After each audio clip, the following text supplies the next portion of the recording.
നിന്നെ ഇക്കാക്ക് നല്ല ഇഷ്ടമാണ് എന്റെ ചിത്രേ. പിന്നെ പുള്ളിയുടെ സംസാരം അത് പിന്നെ അങ്ങനെയാ, ഒക്കെ തുറന്നടിച്ചങ്ങ് പറയും. ആള് തനി നാടനാ. എൻഗേജ്മെന്റിന്റെ ഫോട്ടോ കണ്ടപ്പോൾ തന്നെ പറഞ്ഞു, നിന്നെ കണ്ടാലറിയാം നല്ലൊരു കൃഷിക്കാരിയാണെന്ന്. അന്നത്തെ വിളവെടുപ്പിന് ശേഷം കിതച്ചുകൊണ്ട് വീണ് തളർന്നു കിടക്കുന്ന രമേശേട്ടന്റെ ഇഴഞ്ഞ വാക്കുകൾ കേട്ടതും ഞാനാകെ ചൂളിപ്പോയി.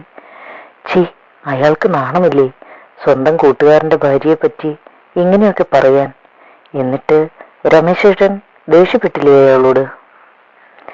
സ്വരമൽപ്പം കടുപ്പിച്ച് രമേശേട്ടനോട് അങ്ങനെ പറഞ്ഞെങ്കിലും ഉള്ളിൽ ഇക്കയെ വീണ്ടും കാണാനുള്ള അതിയായ ആഗ്രഹം വല്ലാതെ തലപൊക്കാൻ തുടങ്ങിയിരുന്നു. രമേശേട്ടൻ പാതിയാക്കി നിർത്തിയ ആ ഒരു വിളവെടുപ്പിന്റെ അലകൾ വീണ്ടും വീണ്ടും വീണ്ടും കൃഷിയിടം നനയ്ക്കാനുള്ള അടക്കാനാവാത്ത ആഗ്രഹത്തെ ഉള്ളിൽ നിന്നും ഉണർത്തി വിട്ടുകൊണ്ടിരുന്നു. സമയം ഏതാണ്ട് വൈകിട്ട് 3:30 ഇന്ന് കാലത്ത് 11 മണിക്കാണ് ഉമ്മൽഗുനിയിൽ ഒരു കമ്പനി ജീവനക്കാരായി ജോലി ചെയ്യുന്ന എൻ്റെ ഭർത്താവിൻ്റെ അടുത്തേക്ക് 3 മാസത്തെ വിസിറ്റിംഗ് വിസയിൽ ഞാൻ എത്തിയത്. വിവാഹം കഴിഞ്ഞാൽ ഭാര്യയെ ഗൾഫിലേക്ക് കൊണ്ടുപോകുമെന്ന ഉറപ്പിൽ നടന്ന വിവാഹത്തിൽ പെട്ടെന്നൊരു കല്ലുകടി വേണ്ടെന്ന് വെച്ചിട്ടാവും. ഫാമിലി സ്റ്റാറ്റസിനുള്ള ശമ്പളമൊന്നും ഇല്ലാഞ്ഞിട്ടും ഒരു തൽക്കാല ആശ്വാസം എന്ന പോലെ വിസിറ്റിംഗ് വിസയെങ്കിലും എന്നെ ഇങ്ങോട്ട് കൊണ്ടുവരാൻ പുള്ളിക്കാരൻ തീരുമാനിച്ചതെന്നായിരുന്നു ആദ്യം കരുതിയിരുന്നത്. എന്നാലിപ്പോൾ സ്വന്തം ഭർത്താവിനൊപ്പം പാതിയിൽ നനച്ച ഈ കൃഷിയിടത്തിന്റെ നനയിൽ നിരാശയിൽ ഇവിടെ ഇങ്ങനെ കിടക്കുമ്പോൾ എൻ്റെ പ്രതീക്ഷകൾക്കും വൈവാഹിക ജീവിതത്തെക്കുറിച്ചുള്ള സ്വപ്നങ്ങൾക്കുമെല്ലാം അപ്പുറമായിരിക്കും വരുന്ന 3 മാസത്തെ ഗൾഫ് ജീവിതമെന്ന് എനിക്ക് ഏതാണ്ട് പിടികിട്ടി തുടങ്ങിയിരുന്നു. 4 മാസത്തിന് മുൻപ് നടന്ന എൻ്റെ വിവാഹം തീർത്തും ഒരു അറേഞ്ച്ഡ് മാരേജ് ആയിരുന്നു. ചൊവ്വാദോഷമെന്ന മഹാദോഷത്തിന്റെ പേരിൽ 21-ാം വയസ്സിൽ ഡിഗ്രി വിദ്യാഭ്യാസം പാതിവഴിയിൽ നിർത്തിക്കൊണ്ട് നടന്ന ആ വിവാഹം യഥാർത്ഥത്തിൽ എൻ്റെ സ്വപ്നങ്ങൾക്കും പ്രതീക്ഷകൾക്കും മേലെ പതിച്ച വലിയൊരു വെള്ളിടിയായിരുന്നു. ചൊവ്വാദോഷത്തെക്കാൾ ഉപരി എൻ്റെ പേരൻസിനെ അലട്ടിയിരുന്നത് ഒരുപക്ഷെ 21-ലും 30-നും മുഴുപ്പ് തികഞ്ഞിരിക്കുന്ന എൻ്റെ ആ ഒരു കൃഷിയിടമായിരിക്കാം. രമേശേട്ടന് പക്ഷേ അപ്പോൾ 30 പ്രായം. വിവാഹത്തിന് 3 ആഴ്ച മുൻപ് എൻഗേജ്മെന്റ് എന്ന പേരിൽ രമേശേട്ടന്റെ അച്ഛനും അമ്മയും വന്ന് ഒരു വളയും മാലയും ഇട്ടു പോയെങ്കിലും ഞങ്ങൾ തമ്മിൽ നേരിൽ കാണുന്നത് തന്നെ വിവാഹ മണ്ഡപത്തിൽ വെച്ചായിരുന്നു. നിന്നോട് ഞാൻ പറഞ്ഞിട്ടില്ലേ ചിത്രേ, പുള്ളി ആൾ നല്ല സ്നേഹമുള്ളവനാണ്. പിന്നെ ഇഷ്ടം വരുമ്പോൾ ഇങ്ങനത്തെ വർത്തമാനമേ വായിൽ വരൂ എന്ന് മാത്രം. എന്നെ പുള്ളിക്കാരൻ നാക്കെടുത്താൽ മായും കൂയും എന്നൊക്കെയേ വിളിക്കാറുള്ളൂ. അതിപ്പോ ഇന്ന് നീയും കേട്ടതല്ലേ. പിന്നെ നിന്നെ കാണാൻ നല്ല സുന്ദരിയാണെന്ന് ഇടയ്ക്കിടയ്ക്ക് ഞങ്ങൾ ഒന്നിച്ചു കൂടുമ്പോൾ പറയുന്ന കേൾക്കാം. സത്യത്തിൽ എൻഗേജ്മെന്റിന്റെ അന്നെടുത്ത നിന്റെ ഫോട്ടോസ് എല്ലാം ഇക്കയുടെ കയ്യിലാ. രമേശേട്ടന്റെ ആ വാക്കുകൾ കൂടി കേട്ടപ്പോൾ ആയിഷ, എൻ്റെ കൂട്ടുകാരി, അയാളെയും രമേശേട്ടനെയും പറ്റി പറഞ്ഞ കാര്യങ്ങൾ ഏതാണ്ട് കൃത്യമാകുമെന്ന് എനിക്ക് ഉറപ്പായി. ആദ്യ രാത്രി മുതൽ രമേശേട്ടനിൽ നിന്ന് വാതോരാതെ കേൾക്കാൻ തുടങ്ങിയതാണ് ഞാൻ അയാളെക്കുറിച്ച്. അൻവർ, അതാണ് അയാളുടെ പേര്. രമേശേട്ടന്റെ ഒറ്റ ചങ്ങാതി, വർഷങ്ങളായുള്ള റൂംമേറ്റ്. ഊണും ഉറക്കവും പോലും ഞങ്ങൾ ഒന്നിച്ചാണെന്ന് പറയുമ്പോഴെല്ലാം രമേശേട്ടന്റെ മുഖത്ത് കാണുന്ന പ്രത്യേകതരം ഭാവം.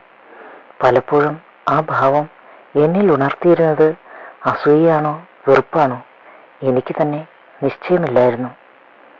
കിടപ്പറയിൽ പോലും നിമിഷങ്ങൾ കൊണ്ട് അവസാനിച്ചിരുന്ന വലിയ അനുഭൂതിയൊന്നും തോന്നാതിരുന്ന ആ ഒരു സംസാരങ്ങളും പിന്നെ കൃഷിയിടം നനയ്ക്കാൻ ഒരിക്കലും രമേശേട്ടന് വലിയ താല്പര്യങ്ങളൊന്നുമില്ലായിരുന്നു. ഓരോന്ന് പറയുമ്പോഴും അയാളെക്കുറിച്ചായിരുന്നു എപ്പോഴും സംസാരം. ഇതെല്ലാം കേട്ട് മടുപ്പ് തോന്നിയപ്പോഴാണ് വിവാഹം കഴിഞ്ഞ് 3 ആഴ്ചയ്ക്ക് ശേഷം പുള്ളിക്കാരൻ ഗൾഫിലേക്ക് തിരിച്ചു പോന്നപ്പോൾ ഞാൻ അവളോടെല്ലാം തുറന്നു പറയാൻ നിശ്ചയിച്ചത് നാട്ടിലെ എൻ്റെ ഉറ്റ സുഹൃത്തിനോട്, എൻ്റെ ആയിഷയോട്. എടി, അതിലെന്താ ഇത്ര സംശയിക്കാൻ? മൂപ്പരും ആ അൻവറും തമ്മിൽ നമ്മൾ രണ്ടാളും തമ്മിലുള്ള പോലത്തെ രഹസ്യബന്ധം നടപ്പിലുണ്ട്. അതന്നെ കാര്യം. എന്ന് മാത്രമല്ല, ചിലപ്പോ അന്റെ കെട്ടിയവന് നിന്നെ അയാളെ കൊണ്ട് ഒന്ന് കൃഷിയിടം നനപ്പിക്കാനും ആഗ്രഹം കാണും. അതാ നിന്നോട് ഏതു നേരവും അയാളെക്കുറിച്ച് പറഞ്ഞുകൊണ്ടിരിക്കുന്നത്. അതും പറഞ്ഞ് ആയിഷ എന്റെ മാമ്പഴങ്ങളുടെ ഞെട്ടിൽ പതിയെ കടിച്ചു. ആ, കടിക്കല്ലേടി. ഇതെന്താ നീ ഇതുവരെ കണ്ടിട്ടില്ലാത്ത പോലെ ഇങ്ങനെയാണോ തിന്നുന്നേ? മാമ്പഴ കുതിച്ചി. ഞാൻ എൻ്റെ മാമ്പഴങ്ങളിൽ ഒന്നെടുത്ത് അവൾക്ക് തിന്നാൻ പാകത്തിന് പുറത്തു വെച്ചു കൊടുത്തു. പിന്നെ നിന്റെ ഈ മാമ്പഴം കണ്ട ആർക്കാടി കൊതി വരാത്തത്? അന്നെ ആ അൻവർ കൈ കിട്ടിയ നിന്റെ ഈ 2 മാമ്പഴങ്ങളും കടിച്ചു തിന്നും. നോക്കിക്കോ. പറഞ്ഞു കേട്ടിടത്തോളം മൂപ്പരും എൻ്റെ രമേശേട്ടനും തമ്മിൽ നല്ല ഒരു എന്താ പറയുക, ആ അതൊക്കെ തന്നെ. അവൾ ചിരിച്ചു. എൻ്റെ മാമ്പഴങ്ങൾ തിരുമ്മി ഉടച്ചുകൊണ്ട് അവൾ വീണ്ടും വായിലാക്കി. എനിക്ക് തോന്നിയത് അവർ തമ്മിൽ നന്നായി കൃഷി നടത്തുന്നുണ്ടെന്ന്. എന്നാൽ പിന്നെ മൂപ്പരെന്തിനാ ഇപ്പോ എന്നെ കല്യാണം കഴിച്ചത്? അല്ലേലും മൂപ്പർക്ക് എന്നോടൊത്ത് യാതൊരു കൃഷിയും ചെയ്യാൻ വലിയ താല്പര്യമൊന്നും ഉള്ളതായി എനിക്ക് തോന്നിയില്ല. നിന്റെ കൂടെ ഇങ്ങനെ കൃഷിയിടമൊക്കെ നനച്ച് അതിൽ കിട്ടുന്ന ആ ഒരു സന്തോഷമുണ്ടല്ലോ, അത് എനിക്ക് അവിടെ കിട്ടുന്നില്ല. എന്നാ പിന്നെ അവർക്ക് രണ്ടാളും അവിടെ അങ്ങനെ അങ്ങ് താമസിച്ച് കൃഷി ചെയ്താൽ പോരെ? വെറുതെ എന്തിനാ നമ്മളെ മെനക്കെടുത്താൻ വേണ്ടി ഈ കല്യാണം കഴിച്ച് ഒരു കൃഷിയിടമൊക്കെ നനയ്ക്കാൻ ശ്രമിക്കുന്നത്? ആയിഷയോടൊപ്പം ചെറുപ്പം തുടങ്ങിയുള്ള ഈ ഒരു കൃഷിയും വിളവെടുപ്പും അതിൻ്റെ ഒരു സന്തോഷവും, ഇതാണ് ലോകത്തിലെ ഏറ്റവും വെച്ച് വലിയ ഒരു സന്തോഷവും സുഖവും എന്ന് കരുതിയിരുന്ന എനിക്ക് സത്യത്തിൽ രമേശേട്ടനുമായുള്ള ഈ വിവാഹത്തിന് ഒട്ടും താല്പര്യമില്ലായിരുന്നു. അസലായി. എന്നിട്ട് വേണം അത് വല്ലവരും അറിഞ്ഞാൽ പിന്നെ ആകെ അൽക്കുൽത്താവാൻ. എടി, ഇതൊക്കെ ഗൾഫിലെങ്ങാനും അറിഞ്ഞാൽ അപ്പ പിടിച്ച് ശരിയാക്കും. അവിടെ അങ്ങനെയൊന്നും കൃഷി ചെയ്യാൻ സമ്മതിക്കില്ല. അല്ലെങ്കിൽ അവരുടെ നേന്ത്രക്കായ അങ്ങ് ചെത്തിക്കളയും. അത് മാത്രമല്ല, നാട്ടുകാരെങ്ങനെ അറിഞ്ഞാൽ പിന്നെ നാണക്കേടല്ലേ? എനിക്ക് തോന്നുന്നത് രമേശൻ നിന്നെ കെട്ടിയത് ചുമ്മാ ഒരു പേരിനാവുന്ന. ഇനി ആ അൻവർ നല്ല ഉശിരുള്ള ഒരുത്തനാണെങ്കിൽ നീ അങ്ങോട്ട് പോയാൽ അയാളുടെ കൂടെയും കൃഷി ചെയ്യേണ്ടി വരും. ഒരൊന്നൊന്നര തരം. എടി പെണ്ണേ, നമ്മൾ ഈ കാണുന്ന വഴുതനയും ക്യാരറ്റും കൊണ്ടൊന്നും കാണിക്കുന്ന പോലല്ല കൃഷി നന്നായി ചെല്ലുന്നത്. നല്ല കരുത്തുള്ള നല്ല നേന്ത്രപ്പഴം, ആഹാ, അതങ്ങ് കയറ്റി വെച്ചിട്ട് നന്നായിട്ട് വിളവെടുപ്പ് നടത്തുമ്പോഴുള്ള ആ ഒരു സുഖമുണ്ടല്ലോ, ഓ, അതൊരു വല്ലാത്ത സുഖം തന്നെ എൻ്റെ മോളെ. എൻ്റെ ഒരു ഊഹം ശരിയാണെങ്കിൽ നിനക്ക് ആ സുഖം കിട്ടാൻ പോണത് ആ അൻവറിൻ്റെ കയ്യിൽ നിന്നാവും. അയാള് നല്ല കൃഷിക്കാരനായിരിക്കും. എൻ്റെ മാമ്പഴങ്ങളിൽ പിടിച്ചു എടുത്ത് വായിലാക്കിക്കൊണ്ട് അവൾ വീണ്ടും എന്തൊക്കെയോ പറഞ്ഞുകൊണ്ടിരുന്നു. അവളുടെ വാക്കുകൾ കേട്ട് എൻ്റെ കൃഷിയിടം പതിയെ നനഞ്ഞുകൊണ്ടിരുന്നു. ആഹാ, ആകെ നനഞ്ഞ് കുളമായല്ലോ. അനക്ക് ആ അൻവറിന്റെ പെരുത്ത് പിടിച്ചേക്കണല്ലേ. അയാള് നല്ല കൃഷിക്കാരനാ. അവളെന്റെ അവിടങ്ങളിലെല്ലാം നന്നായി നനയ്ക്കാൻ തുടങ്ങി. പോടി, എനിക്ക് അങ്ങനെയൊന്നുമില്ല. നാണം കൊണ്ട് ചുവന്ന കവിൾത്തടങ്ങളൊക്കെ ഞാൻ എൻ്റെ മുഖം അവളിലേക്ക് കൂടുതൽ അടുപ്പിച്ചിട്ട് പറഞ്ഞു. ഓ, നീ എങ്ങനെയൊക്കെ പറയും എനിക്കറിയാം. ഫോട്ടോ വല്ലതും ഉണ്ടോടി? ആരുടെ?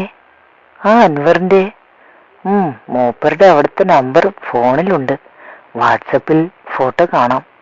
പിന്നെ ഇടയ്ക്ക് രമേശേട്ടൻ അവരുടെ റൂമിലെ ഫോട്ടോസ് അയച്ചു തരാറുമുണ്ട്. ഞാൻ സൈഡ് ടേബിളിലിരുന്ന മൊബൈലിലെടുത്ത് ഫോണിൽ അയാളുടെ പ്രൊഫൈൽ പിക്ചർ അവളെ കാണിച്ചു കൊടുത്തു. ഏയ്, ഇതാൾ കൊള്ളാലോടി. കാണാൻ തന്നെ നല്ല സുന്ദരൻ. രമേശേട്ടനേക്കാളും മൊഞ്ചുണ്ടല്ലോ. 「あなたの声が聞こえてくる」 രമേശേട്ടൻ നല്ല കൃഷിക്കാരനാ. അവളെന്റെ അവിടങ്ങളിലെല്ലാം നന്നായി നനയ്ക്കാൻ തുടങ്ങി. പോടി, എനിക്ക് അങ്ങനെയൊന്നുമില്ല. നാണം കൊണ്ട് ചുവന്ന കവിൾത്തടങ്ങളൊക്കെ ഞാൻ അവളുടെ എൻ്റെ മുഖം അവളിലേക്ക് കൂടുതൽ അടുപ്പിച്ചിട്ട് പറഞ്ഞു. ഓ, നീ എങ്ങനെയൊക്കെ പറയും എനിക്കറിയാം. ഫോട്ടോ വല്ലതും ഉണ്ടോടി? ആരുടെ? ആ അൻവറിന്റെ. മൂപ്പരുടെ അവിടുത്തെ നമ്പർ ഫോണിലുണ്ട്. വാട്സപ്പിൽ ഫോട്ടോ കാണാം. പിന്നെ ഇടയ്ക്ക് രമേശേട്ടൻ അവരുടെ റൂമിലെ ഫോട്ടോസ് അയച്ചു തരാറുമുണ്ട്. ഞാൻ സൈഡ് ടേബിളിലിരുന്ന മൊബൈലിലെടുത്ത് ഫോണിൽ അയാളുടെ പ്രൊഫൈൽ പിക്ചർ അവളെ കാണിച്ചു കൊടുത്തു. ഏയ്, ഇതാൾ കൊള്ളാലോടി. സുന്ദരനല്ലെന്നൊന്നും ഞാൻ പറഞ്ഞില്ലല്ലോ. ആളിനെ കാണാൻ നല്ല കെറ്റപ്പൊക്കെയാ. നല്ല കൃഷിക്കാരനാണെന്ന് രമേശേട്ടൻ ഇടയ്ക്കിടയ്ക്ക് പറയാറുണ്ട്. ഇത് മാത്രമല്ല, രമേശേട്ടൻ അവരുടെ റൂമിലെ ഫോട്ടോസ് തീരെ അയക്കും. മൂപ്പരുടെ ചാറ്റ് വിൻഡോയിൽ പോയി നോക്ക്. അവൾ ഞങ്ങളുടെ മെസ്സേജ് തുറന്നു നോക്കി. ഞങ്ങൾ തമ്മിൽ അങ്ങനെ രഹസ്യങ്ങളൊന്നും ഇല്ലാത്തതിനാൽ സൗദിയിലുള്ള അവളുടെ ഭർത്താവ് അയക്കുന്ന മെസ്സേജുകൾ ഞാനും പലപ്പോഴും വായിച്ചിട്ടുണ്ട്. എന്റെ അല്ലോ, ഇതൊക്കെ എൻ്റെ കെട്ടിയോൻ അയച്ചു തന്നതാണോടി മോളെ?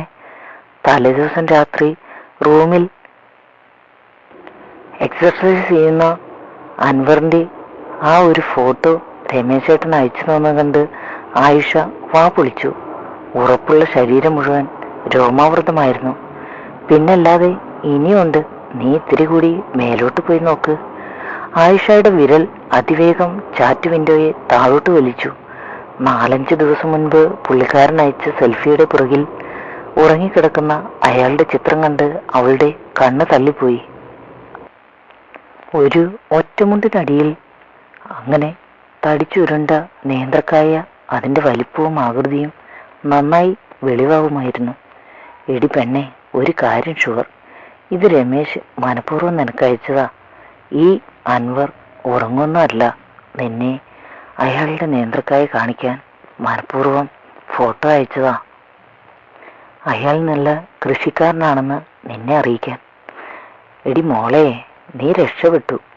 നിന്നെ അങ്ങോട്ട് കൊണ്ടുപോയാൽ ഈ അൻവറിനെ കൊണ്ട് എൻ്റെ കെട്ടിയോൻ നിനക്ക് നന്നായി കൃഷിയിടം നനച്ചു തരും, ഉറപ്പാ. സംഗതി അവൾ പറഞ്ഞതിൽ അല്പം കാര്യമുണ്ടെന്ന് എനിക്ക് അപ്പോഴേ തോന്നിയിരുന്നു. അതുകൊണ്ട് തന്നെ പിന്നെ പിന്നെ രഹസ്യമായി ഞാനും അയാളുടെ ഫോട്ടോകൾ ഇഷ്ടപ്പെടാനും അവയെപ്പറ്റി രമേശേട്ടനോട് നല്ല നല്ല കമന്റുകൾ പറയുവാനും തുടങ്ങി. അതോടുകൂടി തന്നെ ഞാൻ ആവശ്യപ്പെട്ടതെന്ന വ്യാജേന അയാളുടെ കൃഷിയിടത്തിന്റെ അല്പാൽപമായുള്ള ഫോട്ടോകൾ രമേശേട്ടൻ അയക്കാൻ തുടങ്ങി. അതോടൊപ്പം ഫോണിൽ സംസാരിക്കുമ്പോഴെല്ലാം ഞങ്ങളുടെ മെയിൻ സബ്ജക്റ്റ് അൻവറായി മാറി, അയാളുടെ കൃഷിയിടവും. ഒരിക്കൽ സെൽഫിക്ക് പുറകിൽ അല്പം തുറന്നു കിടന്നിരുന്ന ആ ഒരു കൃഷിയിടത്തിനെ പറ്റി അയാൾ വാതോരാതെ സംസാരിച്ചുകൊണ്ടിരുന്നു. ആദ്യമെല്ലാം അത് കാണുമ്പോഴെല്ലാം വല്ലാത്ത ലജ്ജ തോന്നിയിരുന്നു. പക്ഷേ പിന്നീട് എപ്പോഴോ ഞാനത് ശരിക്കും ആസ്വദിക്കാൻ തുടങ്ങി. പക്ഷേ ഒരിക്കൽ പോലും അയാളെന്നെ ഫോണിലോ മെസ്സേജുകൾ വഴിയോ നേരിട്ട് സംസാരിച്ചിരുന്നില്ല. അതുകൊണ്ട് തന്നെ അയാളെ പറ്റിയുള്ള എൻ്റെ ധാരണകളെ കുറിച്ച് അല്പം ആശങ്ക എന്നിൽ നിലനിന്നിരുന്നു. ഇനിയെങ്ങാൻ രമേശേട്ടൻ അയാൾ അറിയാതെ തന്നെ അയക്കുന്നതാണെങ്കിലോ? ഇന്ന് ഉച്ചയ്ക്ക് എയർപോർട്ടിൽ വെച്ചാണ് ഞാൻ അൻവറിനെ ആദ്യമായി നേരിൽ കണ്ടത്. രമേശേട്ടനോടൊപ്പം എന്നെ എയർപോർട്ടിൽ നിന്ന് പിക്ക് ചെയ്യാൻ വന്നതും അയാളായിരുന്നു. മുൻകൂട്ടി അതറിയില്ലായിരുന്നാൽ വല്ലാത്തൊരു തിരക്കുമുട്ടലുണ്ടായിരുന്നു. അയാളെ കണ്ടതും മനസ്സ് മുഴുവൻ തുടരെ തുടരെ അറിയാതെ എൻ്റെ കണ്ണുകൾ അയാളെ തേടി ചെല്ലുകയായിരുന്നു. അയാളൊന്ന് മനസ്സിലാക്കുകയും ചെയ്തിട്ടുണ്ടാവുമെന്ന് ആ മുഖത്ത് വിരിഞ്ഞ ചിരിയിൽ നിന്ന് ഞാൻ ഊഹിച്ചു. ഒപ്പം ആയിഷയുടെ വാക്കുകൾ മനസ്സിൽ അലയടിച്ചു കൊണ്ടിരുന്നു. നിന്നെ അങ്ങോട്ട് കൊണ്ടുപോയാൽ ഈ അൻവറിനെ കൊണ്ട് എൻ്റെ കെട്ടിയവൻ നിനക്ക് കൃഷിയിടം നനച്ചു തരും, എനിക്കുറപ്പാ. നാണമില്ലാത്ത മനസ്സ്. അയാളുടെ മുന്നിലേക്ക് എൻ്റെ കൃഷിയിടം കാണിച്ചു കൊടുക്കുന്നതും അവിടെ അയാൾ നന്നായി നനയ്ക്കുന്നതുമെല്ലാം ഞാൻ ഒരുപാട് സ്വപ്നം കണ്ടു. മനസ്സിൽ ഉയർന്നു വന്ന ലജ്ജയാൽ മുഖം താഴ്ത്തി രമേശേട്ടൻ്റെ കൈ പിടിച്ച് പുറത്തേക്ക് നടക്കുന്നതിനിടയിലാണ് തീർത്തും അപ്രത്യക്ഷമായി അത് നടന്നത്. അയ്യോ, പാർക്കിംഗ് ഫീസ് ഇടാൻ മറന്നു. അൻവർക്ക, നിങ്ങൾ ചിത്രേനയും കൊണ്ട് കാറിലേക്ക് പോയിക്കോ, ഞാൻ പൈസ അടച്ചിട്ട് ഓടി വന്നേക്കാം. പൊടുന്നനെ തൻ്റെ കയ്യിൽ ഒതുങ്ങിയിരുന്ന എൻ്റെ വലത്തെ കൈത്തലം രമേശേട്ടൻ അൻവറിന്റെ കയ്യിലേൽപ്പിച്ചപ്പോൾ പകച്ചുപോയി ഞാൻ. എന്തെങ്കിലും മറുത്തു പറയാൻ സാധിക്കും മുമ്പ് പുള്ളിക്കാരൻ എയർപോർട്ടിനകത്തേക്ക് തിരക്കിട്ട് ഓടിക്കഴിഞ്ഞിരുന്നു. വിളറി വെളുത്തു നിന്ന എൻ്റെ കയ്യിൽ സ്വന്തം ഭാര്യയുടേതെന്ന പോലെ അടക്കി പിടിച്ച് അയാൾ എന്നെയും കൊണ്ട് കാറിനടുത്തേക്ക് നടന്നു. ചാറ്റിലൂടെ പരിചിതമായ അയാളുടെ ഫോട്ടോകളും ആയിഷയുടെ വെളിപ്പെടുത്തലും മനസ്സിലുണ്ടായിരുന്നതിനാൽ അയാളോടൊപ്പം നടക്കുമ്പോൾ എനിക്കെൻ്റെ ശരീരം മുഴുവൻ വിറയ്ക്കുന്ന പോലെ തോന്നി. ഈ കഥയുടെ തുടർഭാഗം ഞാൻ അടുത്ത ദിവസം പറയാൻ കേട്ടോ. ഇനിയും നല്ല നല്ല ഭാഗങ്ങളുമായി ഞാൻ വീണ്ടും വരുന്നതാണ്. അതുവരെ നിങ്ങളെ കാത്തിരിക്കണേ. എൻ്റെ ഈ കഥ ഇഷ്ടമായെങ്കിൽ ഒരു ലൈക്ക് തന്ന് ഈ ചാനൽ ഒന്ന് സബ്സ്ക്രൈബ് ചെയ്യാമോ?